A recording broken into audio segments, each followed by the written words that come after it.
I am Jason Graves, and if you were expecting something else, what can I say? Dungeon Master didn't suck. It's exactly what it tries to be and absolutely nothing more. I can tell why this game is considered within the retro PC community as one of the greatest. Though on the Super Nintendo in 1993, honestly, I can't imagine this being anyone's game of choice. Not then, and certainly not with this version. It's a slower edition of what would have already been an antiquated experience. At the same time, it has a distinct flavor when you compare it to other dungeon crawlers that were already out on the system. Arcana and Shin Megami Tensei were both turn-based, more traditional RPGs, and they both have more of a distinct style visually.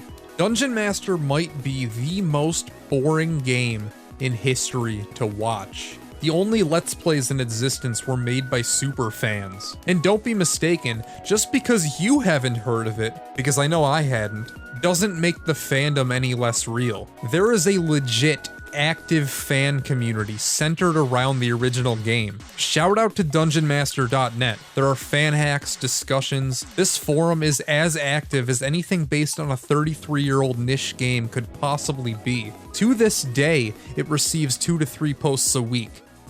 Dungeon Master is a nightmare when you're trying to watch footage back, because not only is it a game where nothing much happens, it's one with very few landmarks. I had a hard time forming a concrete opinion, because there's so little to it. Dungeon Master is a game that doesn't do anything wrong, because it doesn't really attempt to do much of anything.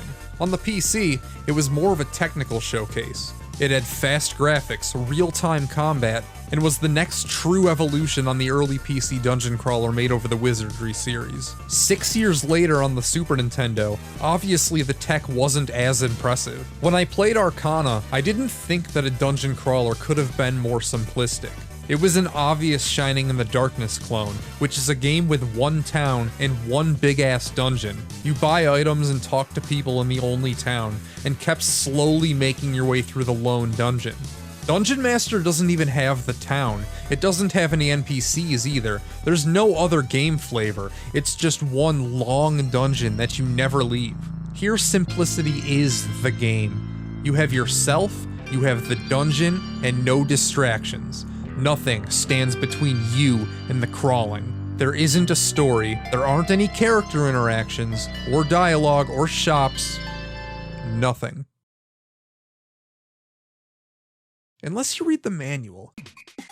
It contains a 16.5-page short story that leads into the events of the game. I've never seen anything like this. The manual contextualizes the entire game as you falling asleep, waking up as a ghost, then you going into this big dungeon where you need to pick from 4 heroes that you control with your mind. It's endearing. They felt the need to explain why you're controlling a party of 4 instead of just one person. And it makes sense too. Normally you wouldn't question why you have absolute control over 4 different people at the same time. This all opens up a small can of worms, because when you analyze these old games, a question I might ask myself, is a manual a part of the text? Should a game be viewed solely as a piece of software, or should everything else be taken into account? In this case, they expect you to use the manual to perform some of the most basic functions. Allow me to walk you through the UI. If you've been watching as opposed to listening, then you've been staring at it for a few minutes now. And it can be sensory overload. There's a large collection of crap cluttering the screen, and it's not always obvious what everything does. We have our 4 party members at the top. They can have 2 items available, 1 on each hand. The 3 bars represent your health, stamina, and magic points. You hit one of the 4 weapon icons to attack, and you move using the arrows in the lower right. The 4 guys represent your party formation. You can rearrange them if you want. I saved this funny looking bar for last because what the fuck is this thing? Well, you cast magic with it. Each spell is a different combination of symbols you need to punch in, and how the hell are you supposed to figure out what those symbols are? They're in the manual, that's how. There are scrolls in-game that you would think would tell you how to do them, but they don't. The scrolls tell you how to cast magic. The only problem, they tell you phonetically. Each of these symbols is supposed to represent a sound that you'd make with your mouth. Sort of like how a preschooler would learn how to read. But it's pointless because the only way you'd be able to decipher this is if you had the translation guide in the manual anyway. There's a list with every spell, symbol included, so why would anyone use the translation guide when they can just look up the symbol combination? There are no in-game barriers to casting whatever you want. It's not like you need to find the scrolls first or anything. Both Shin Megami Tensei and Arcana elegantly adapted the dungeon crawler to fit a controller. Dungeon Master didn't bother. You manually control a mouse cursor with a D-pad and interact with the environment. The only bone they toss you is while you're holding down X, the D-pad turns into an alternate way to move. This game came out around the same time as Mario Paint, so it wasn't going to have SNES mouse support, which is a shame because it would have helped immensely.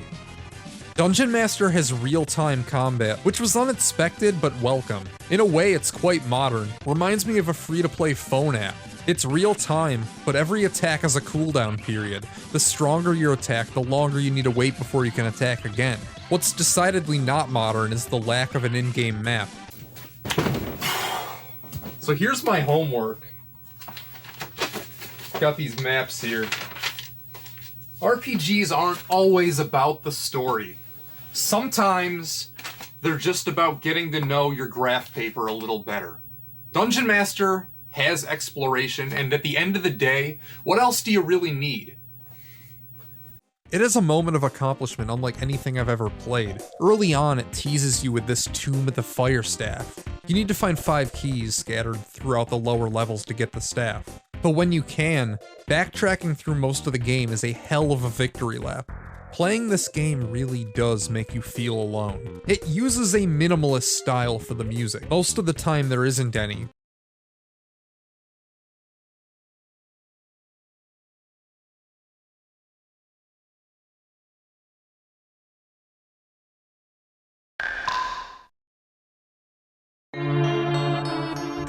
But in select moments it'll kick in to give you a boost. It works really well, not because it's catchy or even particularly memorable, but because the juxtaposition of ambience otherwise. It reminds me of Minecraft, and apparently the original PC versions didn't have any music, which blew my mind because it all felt deliberate. With everything being said, there are some real positives, but I was done with Dungeon Master a lot sooner than it was done with me. It's very much a case of a game where if you've seen a few minutes, you've seen the whole thing. It's the most transparently whole game I've played. There aren't any half-baked, lazily implemented concepts. There's no third act plot revelations, nor is there anything that ruins it. If Dungeon Master looks like something you'd enjoy, you probably will. Next time, it's Evo, The Search for Eden, an alleged masterpiece, debatably not an RPG, and the next stretch of games I have high hopes for. And if you wanted to watch more videos about other SNES RPGs, then I don't think you can. I don't know. This might be the only video about any video game on the entire internet, so I can't help you there.